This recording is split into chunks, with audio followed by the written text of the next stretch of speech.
4 ನಿಮಿಷ ನಿಮ್ಮ ಜೀವನನ ಚೇಂಜ್ ಮಾಡುತ್ತೆ ಅಂತ ಒಂದು ವಿಡಿಯೋ ಹೇಳಿದ್ದೆ. ಮೆಡಿಟೇಷನ್ ಅಂತ ಕಮೆಂಟ್ ಮಾಡಿ ಅಂತ ಹೇಳಿದ್ದೆ. ಇವಾಗ ಅದಕ್ಕೆ ವಿಡಿಯೋ ಇದು. ನಾನು ತುಂಬಾ ನಾನೇನ್ ಹೇಳ್ತೀನಿ ಅದನ್ನ ಹೇಳ್ಕೊಡ್ತೀನಿ, ಸರಿನಾ? ಶುರು ಮಾಡೋಣ. ಮೊಟ್ಟ ಮೊದಲಿಗೆ ಏನಪ್ಪಾ ಮಾಡಬೇಕು, ನೀವೊಂದು ಸಿಂಪಲ್ ಚೇರ್ ತಗೋಬೇಕು. ಪ್ಲಾಸ್ಟಿಕ್ ಚೇರ್ ಆದ್ರೂ ಪರವಾಗಿಲ್ಲ, ಎಂಥದ್ದಾದ್ರೂ ಪರವಾಗಿಲ್ಲ. ಆ ಚೇರಲ್ಲಿ ಕೊನೆಯಲ್ಲಿ ಕೂತ್ಕೋಬೇಕು. ಆದ್ರೆ ಹುಷಾರು, ಕರೆಕ್ಟಾಗಿ ಮಾಡ್ಬೇಕಿದು. Okay, right. ಎರಡನೇ ವಿಚಾರ ಏನಪ್ಪಾ ಅಂದ್ರೆ, ಈ 4 ನಿಮಿಷ ಒಂದು ದಿನಕ್ಕೆ 4 ಸಲ ಮಾಡಬೇಕು. ಈ ರೀತಿ ಮಾಡಿದ್ರೆ ನಿಜವಾದ ಚೇಂಜಸ್ ನಿಮ್ಮ ಶರೀರದ ನರಗಳಲ್ಲಿ ಮೂಲಾಧಾರದಿಂದ ಹಿಡಿದು ಸಹಸ್ರಾರದ ಚಕ್ರಗಳವರೆಗೂ ಆ ಎನರ್ಜಿ ಫೀಲ್ ನೀವು ಗಮನಿಸ್ಬೇಕು. ನೀವು ಸುಮ್ಮನೆ ಗುರುಜಿ ಹೇಳಿದ್ರು ಮಾಡಿದ್ವಿ ಅಂದ್ರೆ ಆಗೋದಿಲ್ಲ. ಓಕೆ, ಸರಿ, ಶುರು ಮಾಡೋಣ. ಹೆಂಗಪ್ಪ ಅಂದ್ರೆ, ಮೊಟ್ಟ ಮೊದಲು ನಿಮ್ಮ ಭುಜಗಳಿಗಿಂತ ಅಗಲವಾಗಿ ನಿಮ್ ಕಾಲು ಅಗಲ ಇಟ್ಕೋಬೇಕು. ಚೇರಿನ ಕೊನೆಯಲ್ಲಿ, ಸ್ವಲ್ಪ ಕೊನೆಯಲ್ಲಿ ಕೂತ್ಕೋಬೇಕು. ಕೂತ್ಕೊಂಡಾದ್ಮೇಲೆ ಸ್ಟೆಪ್ ಬೈ ಸ್ಟೆಪ್ ಹೇಳ್ಕೊಡ್ತೀನಿ, ನಿಧಾನ ಆದ್ರೂ ಕರೆಕ್ಟಾಗಿ ನೋಡಿ ತಿಳ್ಕೊಳ್ಳಿ, ಆಯ್ತಾ? ಪೂರ್ತಿ ಮುಂದಕ್ಕೆ ಬಂದು ಮಣ್ಕಾಲ್ ಮೇಲೆ ಇಟ್ಕೊಂಡು ಮಣ್ಕೈ ಈ ರೀತಿ ಪೂರ್ತಿಯಾಗಿ ಬಗ್ಬೇಕು. ಪೂರ್ತಿಯಾಗಿ ಬಗ್ಗಿ ಇದೇ ಪೊಸಿಷನ್ ಕೊನೆವರೆಗೂ, ಅಂದ್ರೆ 4 ನಿಮಿಷ ಇದೇ ಪೊಸಿಷನ್. Okay, right. ಹೆಂಗೆ? ಉಸಿರು ಪೂರ್ತಿ ಆಚೆ ಬಿಡಿ, ಬಾಯಿಂದ ಬಿಟ್ಟು ಮೊದಲನೇ ಸುತ್ತು ಇದು ಪೂರ್ತಿ ಉಸಿರು ಆಚೆ ಬಿಟ್ಮೇಲೆ 4 ಸೆಕೆಂಡ್ ಉಸಿರು ಮೂಗಿಂದ ತಗೋಬೇಕು. 4 ಸೆಕೆಂಡ್ ಉಸಿರು ಮೂಗಿಂದ ತಗೊಂಡ್ರ ಅಲ್ಲಿಗೆ ನಿಲ್ಲಿಸ್ಬೇಕು. ನಿಲ್ಲಿಸಿ ಆ ಉಸಿರನ್ನ ಬಿಗಿದಿಡ್ಕೋಬೇಕು. ಎಷ್ಟು ಸೆಕೆಂಡು? 7 ಸೆಕೆಂಡು.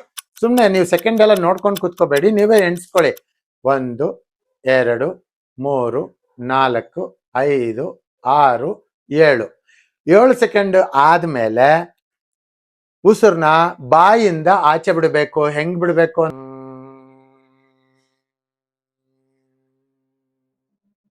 ಆ ರೀತಿ ಉಸಿರನ್ನ ಅನ್ನೋ ಒಂದು ಶಬ್ದದಿಂದ ನೀವು ಉಸಿರು ಆಚೆ ಬಿಡಬೇಕು.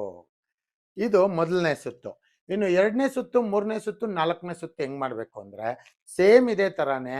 ಆದ್ರೆ ಇಲ್ಲಿ ಒಂದು ಟ್ವಿಸ್ಟ್ ಏನಪ್ಪಾ ಇದೆ ಅಂದ್ರೆ, ಈ ನಾಲ್ಗೆನ ಹಿಂದಕ್ಕೆ ಮಡಚಿಟ್ಟು ಮೇಲಕ್ಕೆ ಎತ್ತಿಡ್ಕೊಂಡಂಗೆ ಇಟ್ಕೋಬೇಕು. ತೋರಿಸ್ತೀನಿ ನಿಮ್ಗೆ, ಆಮೇಲೆ ನೀವು ನೆಕ್ಸ್ಟ್ ರೌಂಡ್ ಹೇಳ್ಕೊಡ್ತೇನೆ, ಆಯ್ತಾ? ಹೆಂಗಪ್ಪ ಅಂದ್ರೆ, ಫಸ್ಟು ಈ ರೀತಿ ಮಾಡಿ ಪೂರ್ತಿ ಎಷ್ಟಾಗತ್ತೆ ಅಷ್ಟು ಮುಂದಕ್ಕೆ ಬಗ್ಗಿದ್ದೀನಿ. ಬಗ್ಬಿಟ್ಟು ಅಂತ ಪೂರ್ತಿ ಉಸಿರು ಬಿಟ್ಟಿದ್ದೀನಿ. ಈಗ ಮೂಗಲ್ಲಿ ಉಸಿರು ತಗೋತಾ ಇದ್ದೀನಿ 4 ಸೆಕೆಂಡು. 1 2 3 4 ಸೆಕೆಂಡ್ ಉಸಿರು ತಗೊಂಡೆ. ಈಗ ಬಿಗಿದಿಟ್ಕೊಂಡಿದ್ದೀನಿ 4 ಸೆಕೆಂಡು. 1 2 3 4 5 6 7 ಸೆಕೆಂಡ್ ಬಿಗಿದಿಡ್ಕೊಂಡು ಈಗ 8 ಸೆಕೆಂಡು ರಿಲೀಸ್ ಮಾಡೋದು ಹೆಂಗೆ?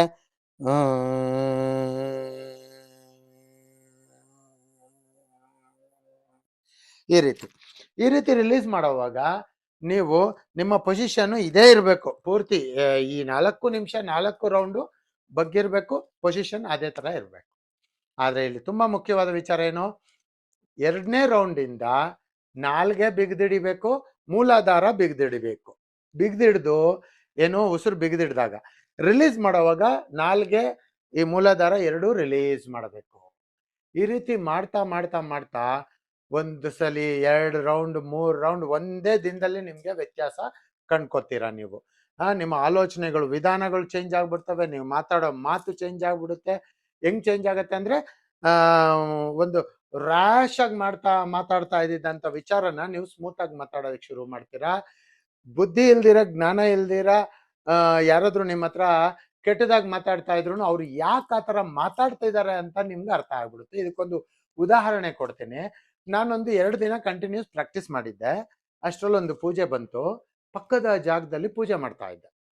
ಪಕ್ಕದ ಮನೆಯವರು ಭಯ ಬಿದ್ದೋಗ್ಬಿಟ್ಟಿದಾರೆ ಆ ಪೂಜೆ ನೋಡ್ಬಿಟ್ಟು. ಅವರು ತುಂಬಾ ಚೆನ್ನಾಗಿ ತುಂಬಾ ಜಾಸ್ತಿ ಬೈದ್ರು ನನ್ಗೆ. ಬಟ್ ನನ್ಗೇನ್ ಅರ್ಥ ಆಯ್ತು ಅಂದ್ರೆ, ಅವ್ರು ಯಾಕೆ ಬೈತಾ ಇದಾರೆ ಅಂತ ನನ್ಗೆ ಅರ್ಥ ಆಯ್ತು. ಅವರು ಬೈತಾ ಇದ್ದಿದ್ದು ಅವರ ಭಯದ ಒಂದು ವಾತಾವರಣದಿಂದ. ಅಷ್ಟೇ ಬಿಟ್ರೆ ಅವ್ರಿಗೆ ನನ್ನ ಮೇಲೆ ಯಾವುದೇ ತರ ಗ್ರಡ್ಜ್ ಇಲ್ಲ. ಅವರ ಒಂದು ಉದ್ದೇಶನೂ ಕೆಟ್ಟದಿರ್ಲಿಲ್ಲ, ಆಯ್ತಾ? ನಮ್ಮವ್ರೆ. ಹಂಗೆ ನಮ್ಗದ ಅರ್ಥ ಆಗ್ಬೇಕು. ನಮ್ಮ ಒಂದು ನರಮಂಡಲಗಳಲ್ಲಿ, ನಮ್ಮ ಏನು ಈ ಬೆನ್ಮೂಲೆ ಇದೆ ಅಲ್ಲಿ ನರಮಂಡಲಗಳು ಬ್ಲಡ್ ಸಪ್ಲೈ ಕರೆಕ್ಟ್ ಆಗಿ ಆಗ್ತಾ ಇರುತ್ತೆ, ಆಕ್ಸಿಜನ್ ಸಪ್ಲೈ ಕರೆಕ್ಟ್ ಆಗಿ ಆಗ್ತಾ ಇರುತ್ತೆ. ಆಗದೆ ಇದ್ದಾಗ ಪ್ರಾಬ್ಲಮ್ ಆಗತ್ತೆ. ಇದನ್ನ ಮಾಡ್ಕೊಂಡ್ರೆ ಆ ಪ್ರಾಬ್ಲಮ್ ಸಾಲ್ವ್ ಆಗತ್ತೆ ಅನ್ನೋದನ್ನ ನೆನ್ಪಿಟ್ಕೊಳ್ಳಿ. ಇನ್ನೊಂದ್ಸರಿ ಹೇಳ್ಕೊಡ್ಬೇಕು ಅಂದ್ರೆ ಅರ್ಥ ಆಗದೆ ಇರೋರು ಇನ್ನೊಂದ್ಸರಿ ಈ ವಿಡಿಯೋನ ನೋಡಿ ನಿಮ್ಗೆ ಅರ್ಥ ಆಗ್ಬಿಡುತ್ತೆ. ಲಾಸ್ಟ್ ಸರಿ ಒಂದ್ಸರಿ ನಾನು ತೋರಿಸ್ಬಿಡ್ತೀನಿ 2ನೇ ರೌಂಡಿಂದ ಹೆಂಗ್ ಮಾಡೋದು ಅಂತ. ನೋಡಿ, ಈ ತರ ಮಾಡಿ ಉಸಿರು ತಗೊಳ್ಬೇಕು. 4 ಸೆಕೆಂಡು ಉಸಿರು ತಗೊಂಡೆ. ಈಗ ಮೂಲಾಧಾರ ಬಿಗಿದಿಡ್ದೆ, ಮತ್ತೆ ನಾಲ್ಗೆನ ಬಿಗಿದಿಡ್ದೆ. ಎಷ್ಟು ಸೆಕೆಂಡು? 7 ಸೆಕೆಂಡ್ ಬಿಗಿದಿಡ್ದೆ. ಇವಾಗ ಬಿಡ್ತಾ ಇದ್ದೀನಿ ನೋಡಿ.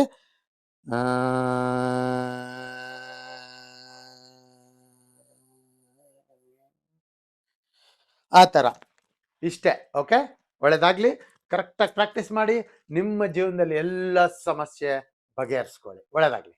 ನಮಸ್ಕಾರ.